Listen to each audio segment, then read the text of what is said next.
For this campaign, I created a tabaxi character. Obviously, I'm using the Dragonrider class. For my ability scores, I rolled randomly. And for my artwork, I chose this awesome ink illustration from the 2nd edition. First and foremost, I want to say thank you all for watching. And I also want to say thank you for playing with me. I mean, I know we know each other, but thank you. I want to officially welcome you to the table. Glad to be here. So, before we begin, are there any questions or anything like that? And are you familiar with the rule set that we're going to be using? More or less. That'll have to do. I represent the player demographic as a whole. You're more right than you know. So, the moonlight is especially bright tonight. The humid jungle air is hot enough to make your fur stick. You find yourself atop a stony steeple on top of a mountainous outcrop, as you have many times before. The heavy, fast, ritualistic drums carry all the way up here from the main village down below. You can see the tops of huts and hovels, casting long shadows in a dark spoke, with a massive ritual fire at the center. Huddled below, so far below that they seem like ants, are your tribesmen and women, diverse in their lineages. They're human, fae, other tabaxi, dwarves, halflings, right? Whole melting pot. There's like a writhing mass, a throng of bodies, and it sways with the rhythm of the drummers, like waves on top of the water. And you can see the musicians already dripping with sweat from their exertions. They're get lit. So, your thoughts are jostled by the pulsing beat, and you can't help but reflect on your past. So, please, introduce yourself. Who are you? What's your name? And tell us about your character. I am Dwells on the Stars, shortly known as Stars. And I guess I'm here dwelling on the stars right now, so that's really appropriate. Mm-hmm. I got that nickname from my tribe because my head is always in the clouds and I like to be out at night staring into the sky and thinking about further distant places and adventures. I am wearing my rite of passage T-Rex claw bracelet, and also I have a vampire bat earring as well, which are personal significance to me. I am a pretty standard looking tabaxi, you know, like the classic leopard man. So I have the yellow fur with the spots, and I'm about 6 feet tall, super buff. Of course, right? Just to complete the fantasy, the Catman fantasy. Just to make you question yourself a little bit, you know what I mean? And I have yellow eyes. Okay. How old are you? 19 years old. Okay, so much younger than me. much younger than me. A part of the fantasy, right? So, Yes. Stars, you glance over your shoulder to the only other person within the circular room, your uncle by attachment. His name is Ozzy Noah. He's been a great friend and a teacher, and he's trained you to be prepared for the upcoming dark times. And he's another tabaxi, but he's graying with age, and he's been ostracized by your clansmen for his obsessions over a dark prophecy and dreams and notions that haunt him nightly, as they always have done. Even on his wall now, you can see detailed murals, all done in his hand, like etchings and scrawlings of an army of darkness coming across the valley, overrunning your village, and severing the line of mystics, which he's a part of. That's kind of upsetting. Right you are, Ken. And so, you thinking about this and about how your mother used to be his wife.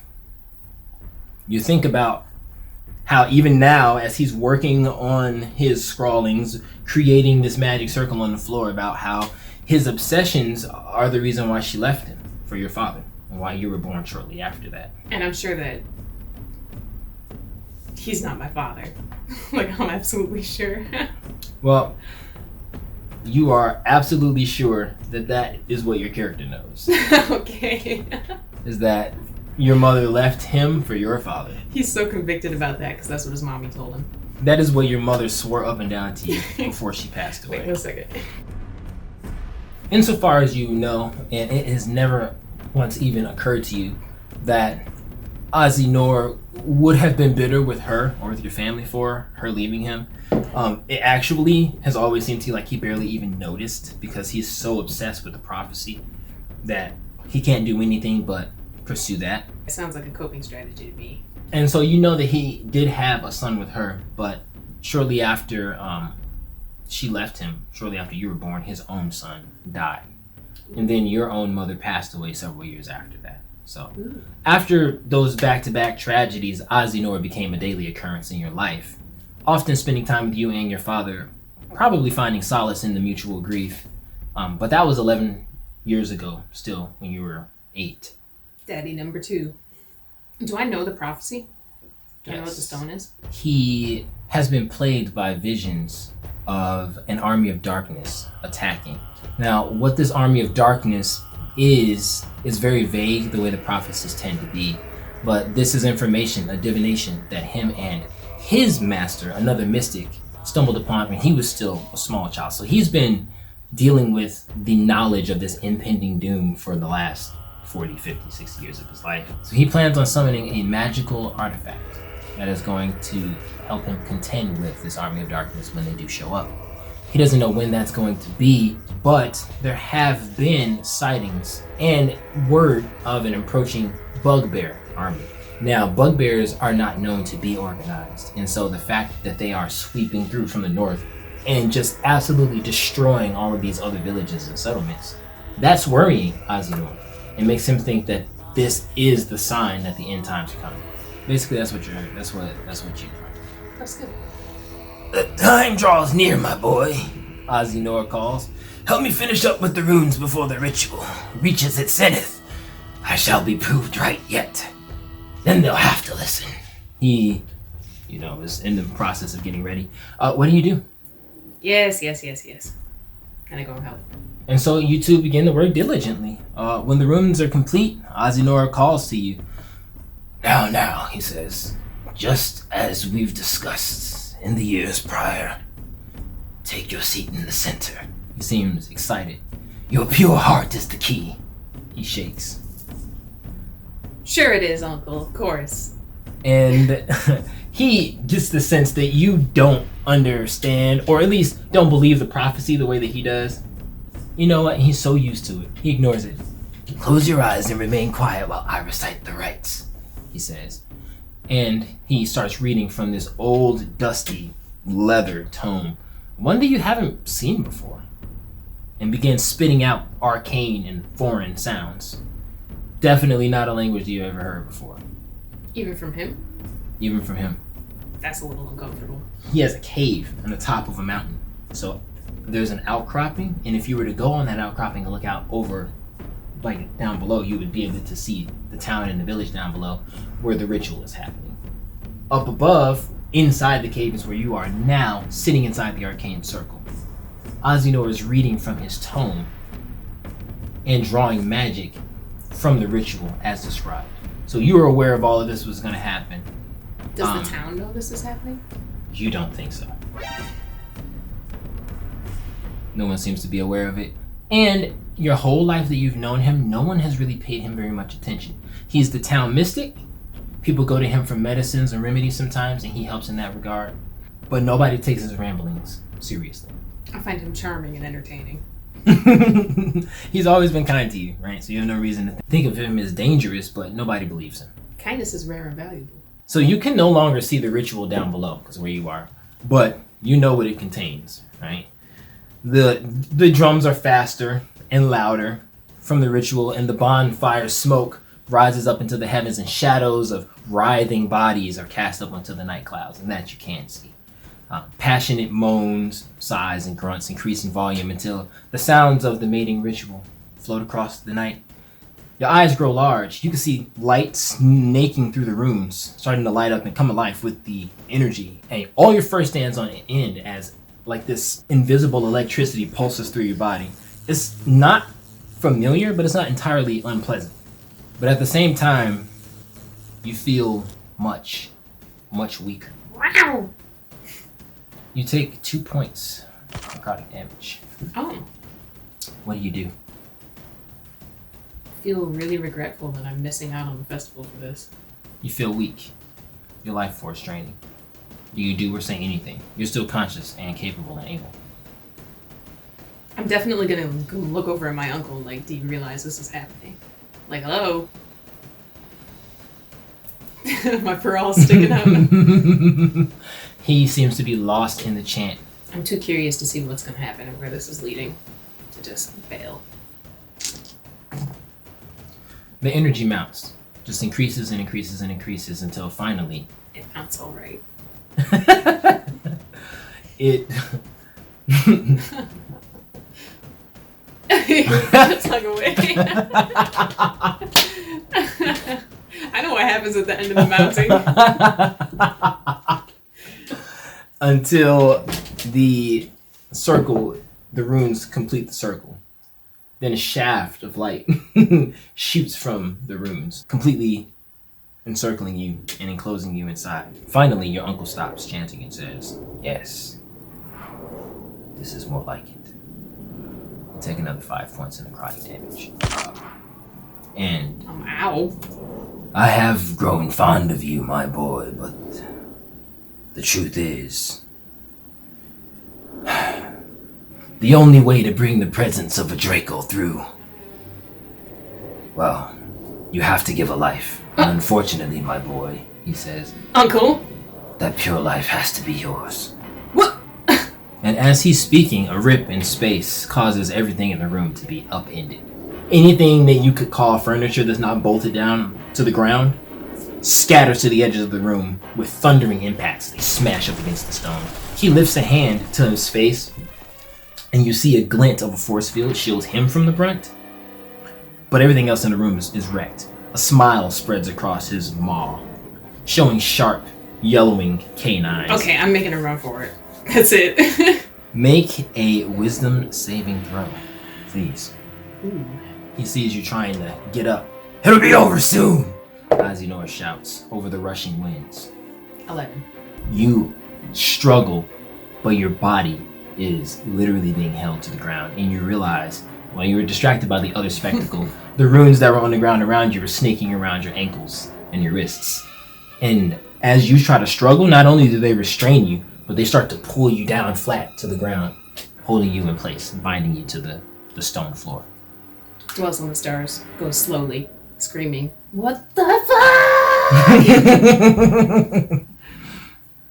Help! Like I said, there's a tear, and through this tear, you see a stone for which Azinor reaches, and the stone gleams with the blue light. It was true, No. he says. No. And he starts to rejoice, I'm still alive! and your vision starts to blacken. You take 1 more point of necrotic damage. Though suddenly, you hear thundering footsteps, and an echo, and a shout of challenge. "Azinor!" You see your father. And his right-hand man, Bear, who is a description of that. They're both tabaxi, but Bear is like an 8-foot tabaxi, like 7 feet tall. And your father is the same height and build as you, and much to your relief, has the same pelt as you.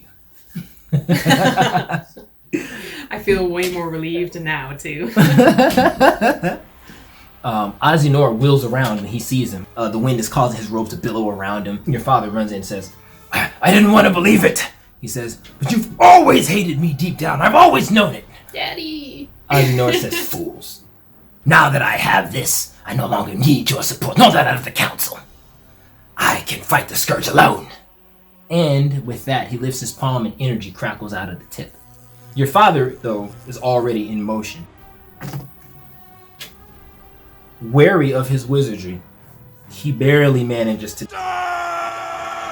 And the lightning bolt slams into the wall behind him, sending brick and stone every which direction, spraying the ground. "Bear!" he says before he can even get back up on his feet. "The boy!" Your father yells at Bear and asks him to come get you. It's like the magic wall of light. He just goes sprinting at it full body. Daddy, I'm sorry. So your father rushes in at Azinor instead, right? And Bear runs into it. Okay. He runs into the barrier with such force that the impact basically splits it, and it shatters instantly as he critically succeeds in bashing in bashing the barrier down.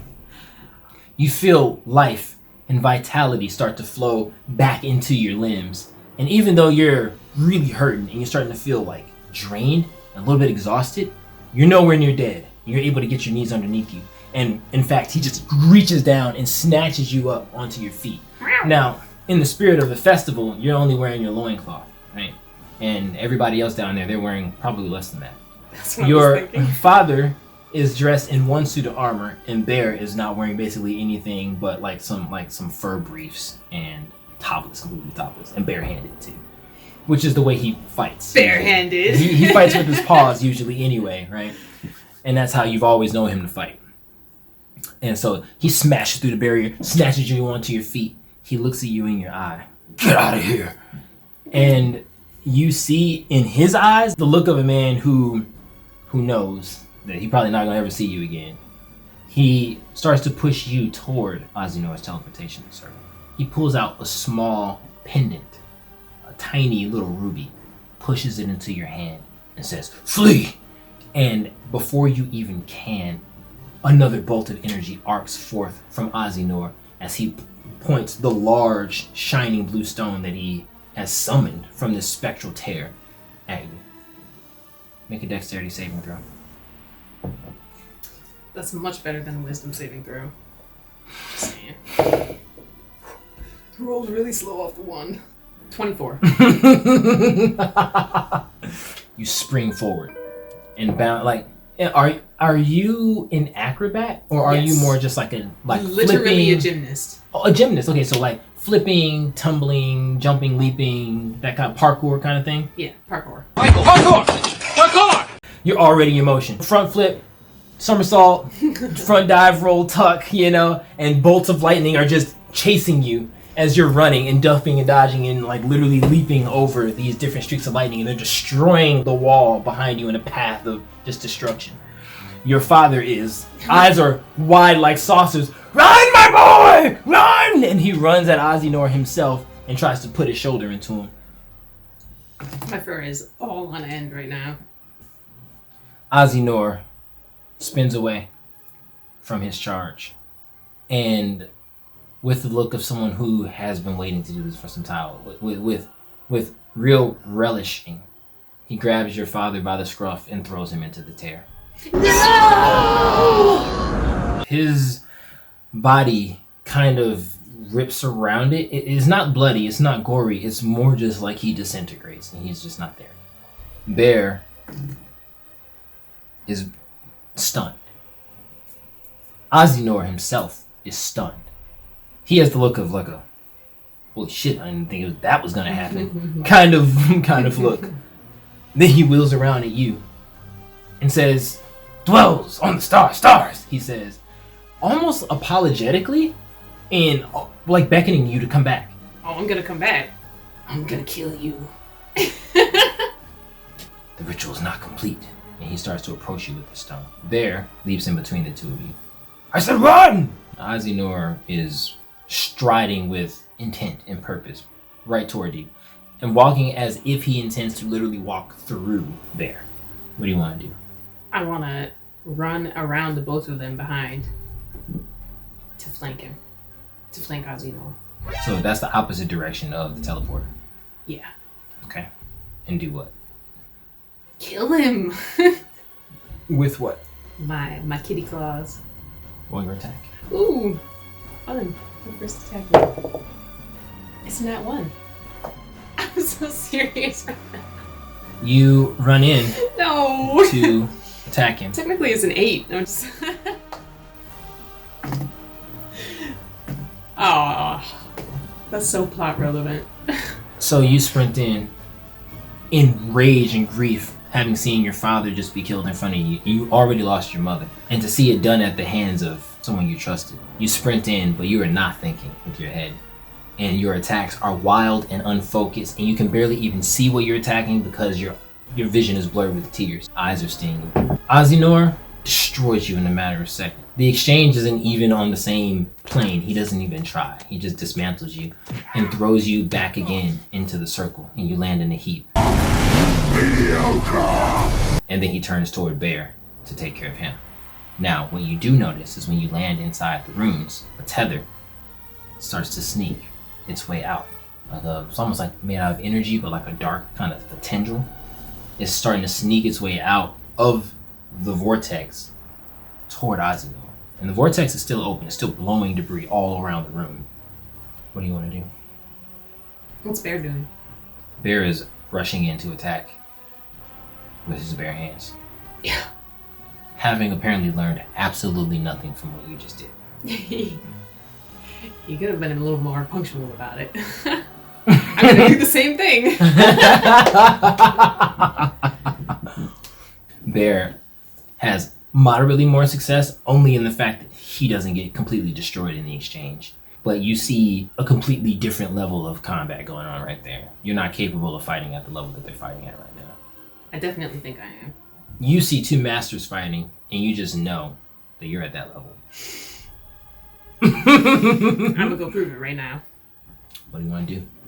The dark tendril is starting to sneak up behind Azinor. Bear is in front of Azinor. You're to the side of Azinor. I'm gonna tackle him. Go for it. Yes. It's a contesting strength check. 7. 16. You run straight into the stone. He just sticks it out, and when it hits you, you feel electrical, like, pulses make your body seize. But at the same time that you seize, you feel... Can I grab it? Like a beat, like a pulse. Yes, you can grab it. Make a strength check. Strength check? Yeah, try to wrestle it from his hands. 7. He's palming it like a basketball. 7. Get out of here. Yep, reroll. 13. 7. Yes! You manage. Quite surprised by how strong his hands are.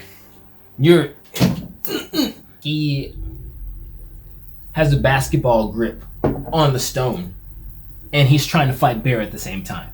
And he's successfully warding off all of Bear's attacks, but he gets overwhelmed and has to let go of the stone to fend off Bear and keep himself from being pushed back into the vortex himself. And at the very same moment, that dark tendril wraps itself around the bottom parts of his hem, his cloak, and he realizes that he's snagged by something. He starts trying to fight it, and it starts pulling him back. His feet are sliding back across the stone. He looks at you. Dwells on the stars! Help! No. And I'm gonna do a long kitty lick on the stone. It feels like licking a battery. You know, that's like that tangle, like tingle, you know, it's different. It's kind of nice. Yeah. He tries again. Bear looks at you a moment confused, but just decide to, you know, he just puts it off on the stress of the situation. Don't be daft, boy! Make a run for it! He says, and he instructs you to run for the teleporter. Take his power away from him! He's obviously talking about the stone, and Azinor realizes that you're trying to take the stone from him. You know, the one that he's only been working for decades to summon. So he begins to fight with all of his strength against the dark tether. What do you do?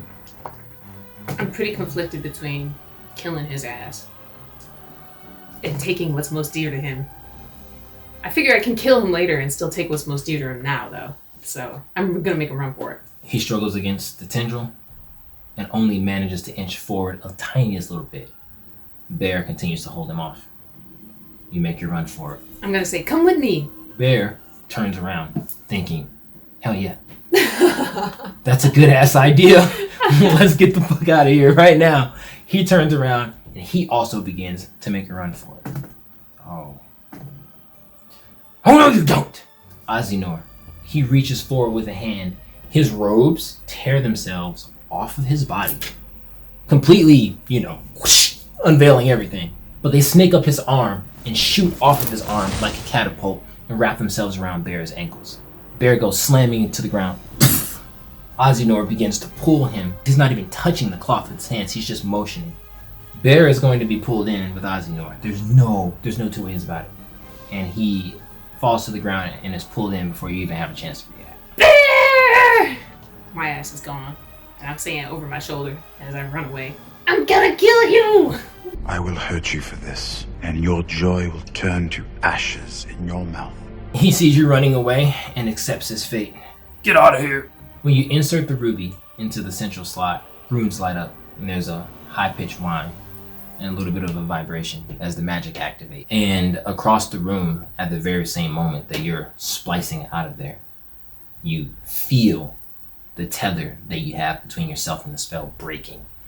And there's an explosion centered on the magic circle that you and Azinor crafted together.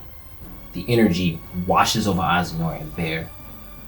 You can see in that split-second moment that that barrier that Azinor used earlier protects him again. But Bear is not protected by it. And just like your father, he turns to dust beneath Azinor. Bear. The wave of energy starts to move toward you as well. It's violet, bright purple energy. No, sweeping me. toward you. But as you raise your hands up to protect yourself, you teleport. You feel your body being ripped apart in 1,000 different pieces. It's super uncomfortable. And then you feel like all of those different pieces are slammed back together again, but in a random assortment in order.